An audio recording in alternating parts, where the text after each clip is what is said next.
Hello everyone, it's Brandon here. Today we are going to make a floating faucet. Now typically I make builds for paranormal equipment, but today we're just gonna make something different. I had a gift I needed to make, so I thought I'd record it and show it to all of you. So for this floating faucet, we'll just start with an inventory. So over here I have some glass gems. These came from the Dollar Tree. They're $1.25 each and they're 14 ounces. So I have 3 clear. I also got 3 in blue. Over here we have a submersible waterproof light. We'll use that for underneath our gems. And also from the Dollar Tree I got a couple planters here. So I like the look of this outside one because it kind of looks like a barrel, and since it's plastic it'll hold up to water better than a metal pail, but unfortunately this one does have a lot of holes in the bottom. So to solve that problem I got this second one. This one is sealed and it will fit right inside this one. So we'll use those. We also have our faucet, our spigot, that's right here. And we have an inline connector, so this will be our switch to turn our pump on and off. And over here we have the pump. So this is what will go ahead and pump the water up through the faucet. And these do come with adapters. So here we have a 1/2-inch adapter. And then the last piece for the build is this acrylic pipe. So this one is, like I said, a 1/2 inch. It's 20 inches long. You can get these hopefully somewhere near you. I don't have any stores around me that did, so I had to order this on Amazon. But if you have maybe either a pet supply store or, aquarium type store, you can get these a little bit easier, hopefully cheaper as well. Overall, since I tried to make this pretty cost effective, like I said, I tried to get things from the Dollar Tree, but the acrylic pipe and the pump are probably the more expensive pieces from this build, and then the faucet would be next, but everything else is pretty reasonably priced. So for equipment that you'll need for this, we have some electrical tape, we have wire cutters, a piece of sandpaper, some glue, so this is E6000 jewelry and bead glue. We have our drill with a very tiny drill bit, and we also have a hot glue gun with some hot glue. So those are our pieces, and we're going to start with our build. So the first thing we're going to do is we are going to take our acrylic pipe, and this one is wrapped in plastic. I'll take that off before I go ahead and drill it. But what we're going to do is take our drill, and we're going to drill very small holes around one end of our tube. Now, the idea here is probably get about 8 holes, so if we can drill right through, that would be best. But we want 8 tiny holes around the edge here. And then what we are going to do next would be glue with our acrylic glue here to this faucet. So ultimately, what's going to happen is we'll have the water coming up the pipe and then coming out the holes in the side of the pipe. And that's what will kind of give us the look of it flowing down instead of up.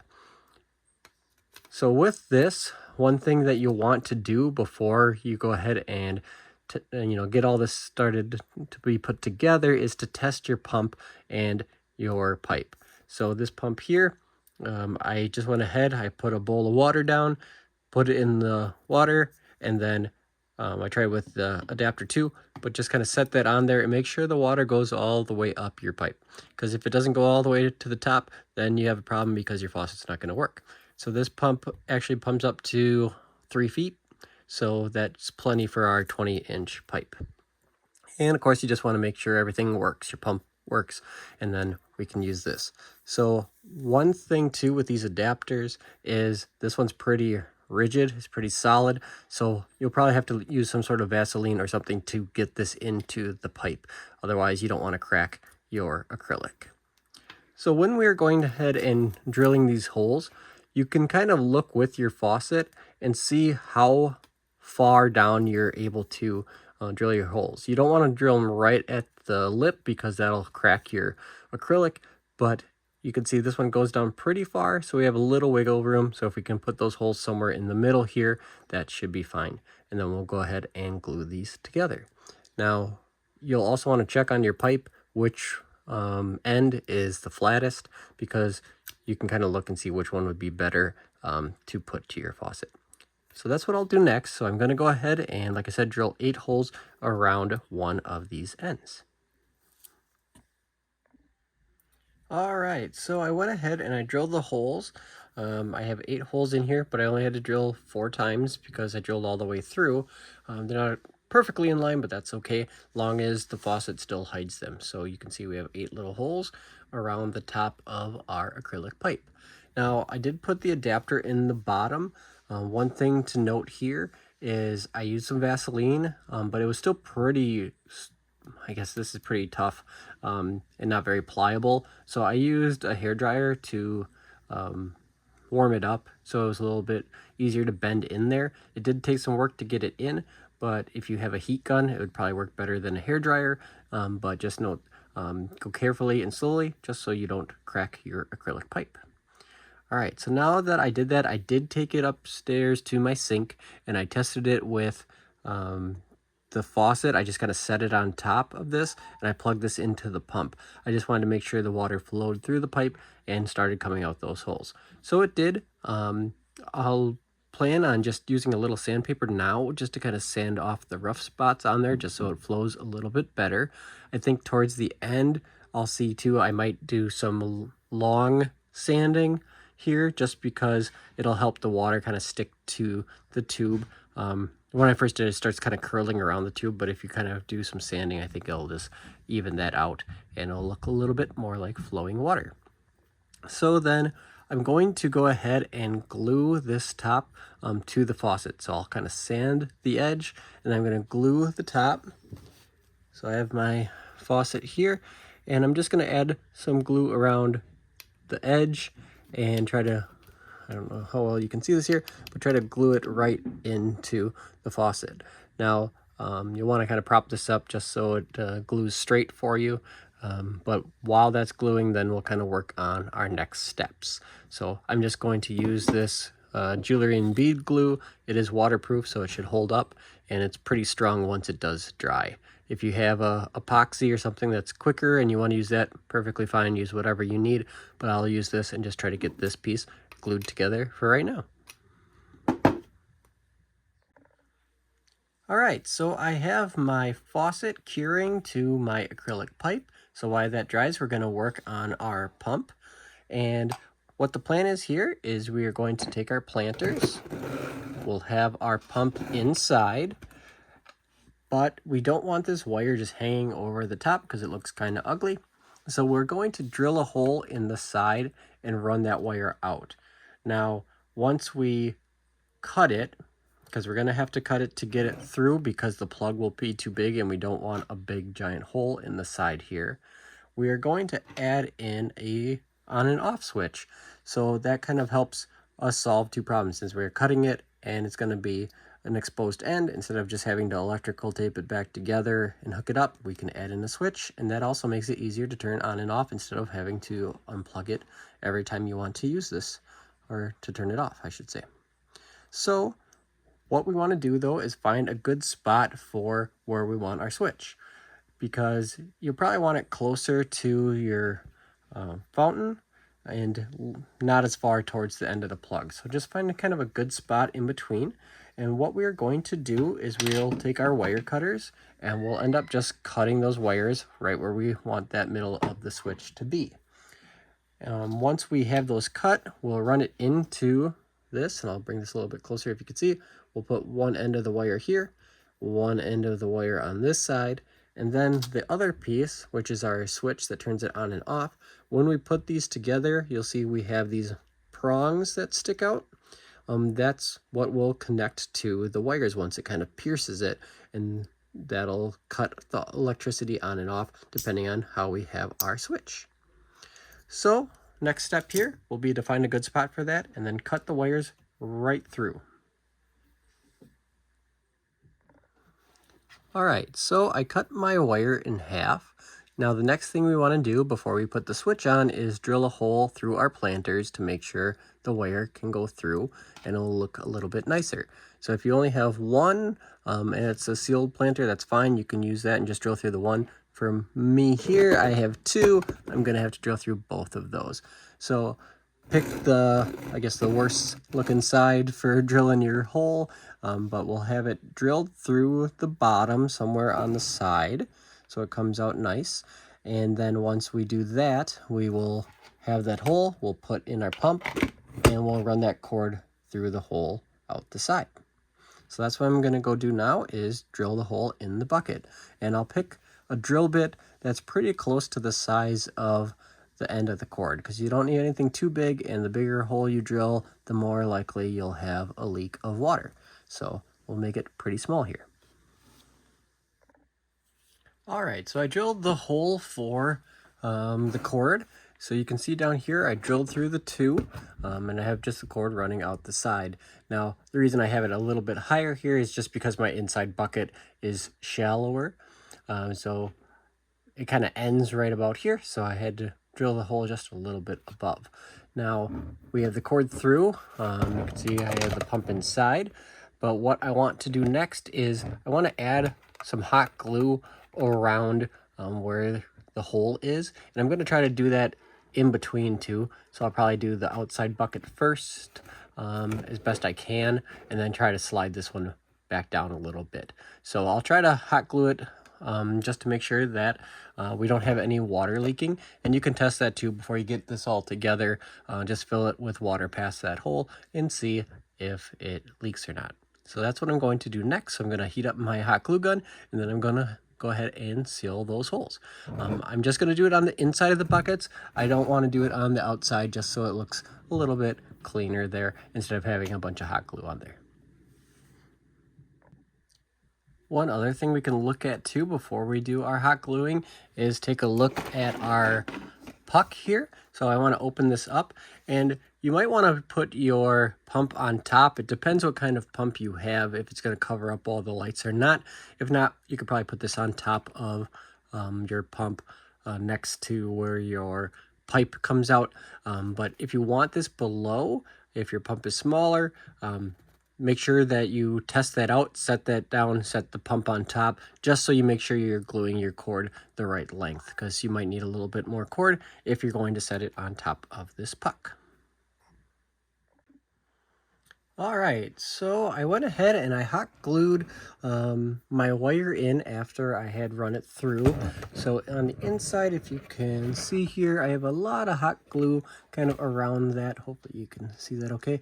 Down towards where my cord enters. I did test it too with making sure it doesn't leak, so that's why my bucket looks a little wet. I filled it up and just made sure that it was sealed. So then around this top rim too, so if you do have, two planters like I do, I did add some hot glue around the ring just so the top bucket sticks to the other bucket, just so that way you're not twisting it, because that could eventually maybe make your cord come loose, or that hole open up and leak water. So I went ahead and got that through. So we have our cord running through here, and now we're going to go ahead and attach our switch. All right, so I have my bucket, I have the cord coming out, we're going to add on the switch. Now, looking at the switch here, we'll have one of the cords coming in one end, and then the other end of the cord that goes to the plug go to the other end. Now, the one thing here, if we look at this switch, is you can see there is a channel that goes all the way around. So what we're going to do is use our wire strippers, and we are going to strip one of the wires, and we're going to strip the wire on the matching side over here, and we will tie those together and electrical tape them in. If you have, a heat shrink that you can put over the cord and do that, that's great. If you have that, I don't, so I'm just going to use some electrical tape. So one of these wires is going to run, connect with the other one, and come out the side.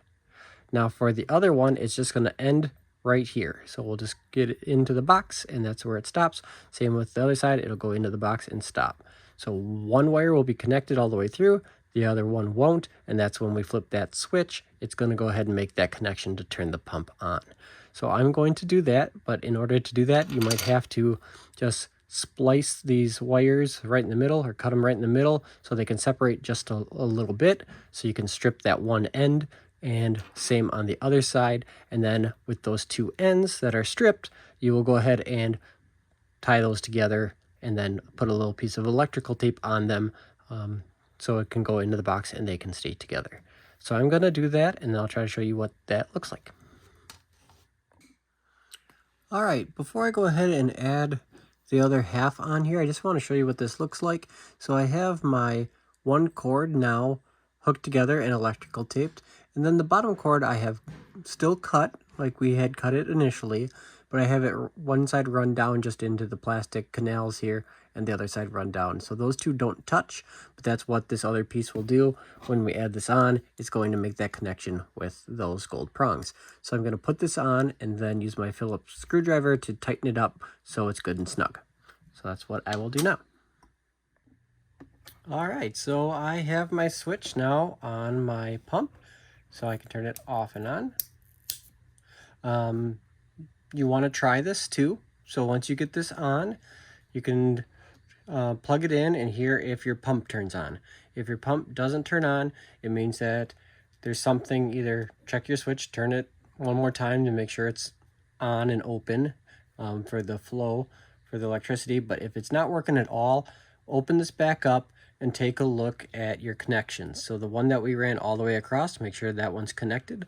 And then otherwise, make sure that kind of when you look at your box here, one of the rows will have the little gold prong that will pierce into the cord. Make sure you have that lined up with the correct cord. So you want that to be the one that is cut through.